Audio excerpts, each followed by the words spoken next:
Hey guys, did you follow what happened to Max Verstappen in Hungary?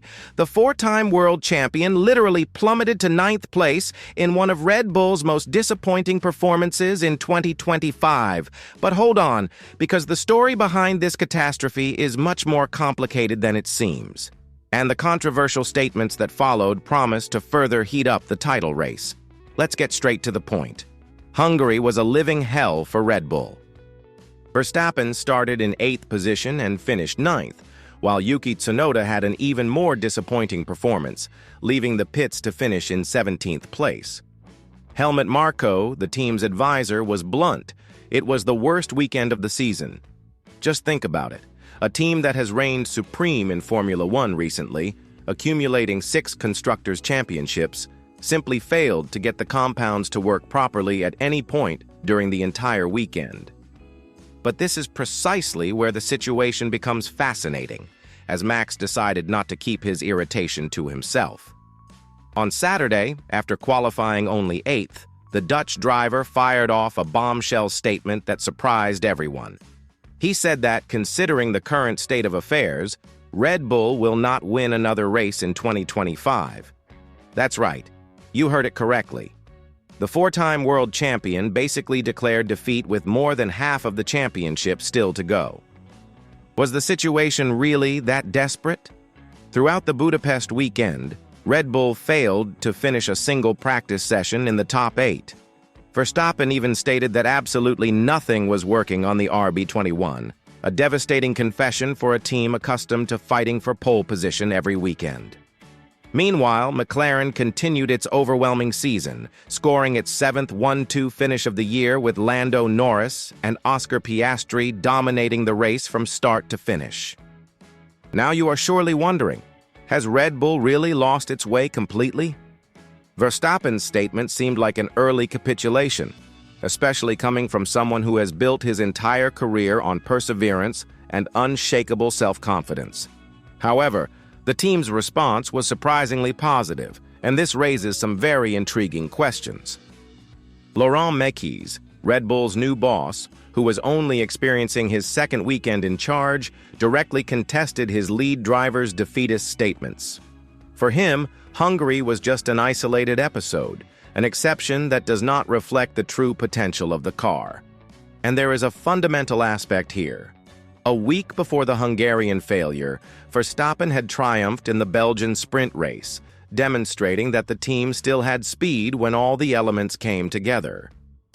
Mekies was emphatic in stating that the season remains very long, even with car development practically frozen from here on out.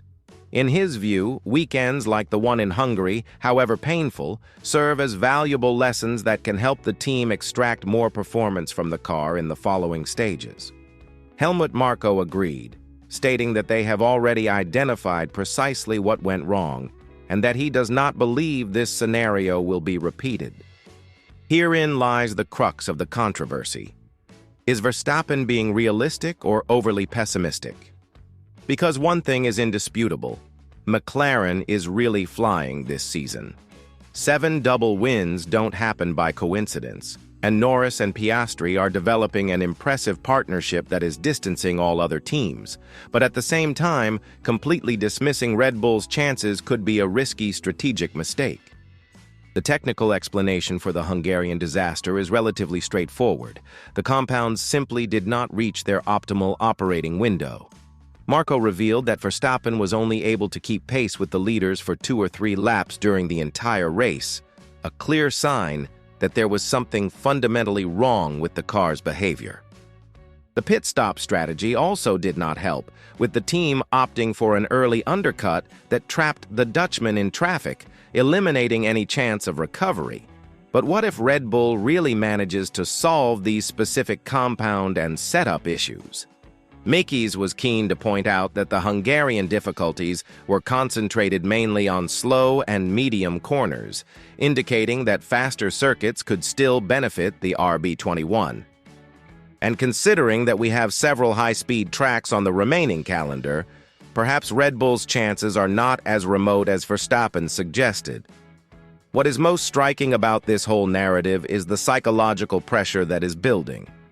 Verstappen has always been recognized for his solid mentality and his ability to get the most out of complicated cars. But for the first time in years, he seems genuinely concerned about his team's competitiveness. Was this statement a momentary outburst or an attempt to pressure the team to speed up development? Because one thing is indisputable. When a four-time world champion says he won't win any more races, it sends shockwaves throughout the paddock. The question that remains is whether Red Bull can prove its driver wrong. Mekis showed confidence in saying that weekends like the one in Hungary are opportunities to learn and evolve, but McLaren is not stagnating. Norris and Piastri are in spectacular form, and the Woking-based team has clearly found a winning formula that is working consistently on different types of tracks. On the other hand, it would be naive to completely write off a team that has dominated the category in recent years. Red Bull still has the resources, talent, and experience to turn the situation around, especially if it can solve the specific problems that hampered it in Hungary. And Verstappen, even if frustrated, remains one of the most talented drivers on the grid, capable of performing miracles when he has a minimally competitive car in his hands. What makes this situation even more captivating is the timing. We are in the middle of the season, a crucial period when teams need to decide whether to continue developing the current car or start focusing on next year's projects. If Red Bull really believes it can solve the current problems, it makes sense to continue investing in the RB21. But if the difficulties are deeper than they appear, perhaps it is time to accept that 2025 will be a year of transition. Verstappen's statement also raises questions about the internal dynamics of the team. It is unusual to see such an experienced and successful driver make such a pessimistic prediction publicly, especially when there is still so much of the championship to go. This could be interpreted as a lack of confidence in the team, or as a strategy to take the pressure off and allow them to work without unrealistic expectations. Ultimately, Hungary showed that even giants can stumble, but it also revealed that Red Bull is not willing to accept failure without a fight. The difference between Verstappen's pessimism and Mekis' optimism could define not only the rest of this season, but also the team's immediate future. Will the four-time world champion have to eat his words in the next few races, or has McLaren really arrived to stay at the top? One thing is certain. This psychological and technical battle promises many more exciting chapters before the end of the year. What do you think? Is Verstappen being realistic or overly pessimistic? Leave your opinion in the comments and don't forget to subscribe to the channel to follow all the developments of this season that never ceases to surprise.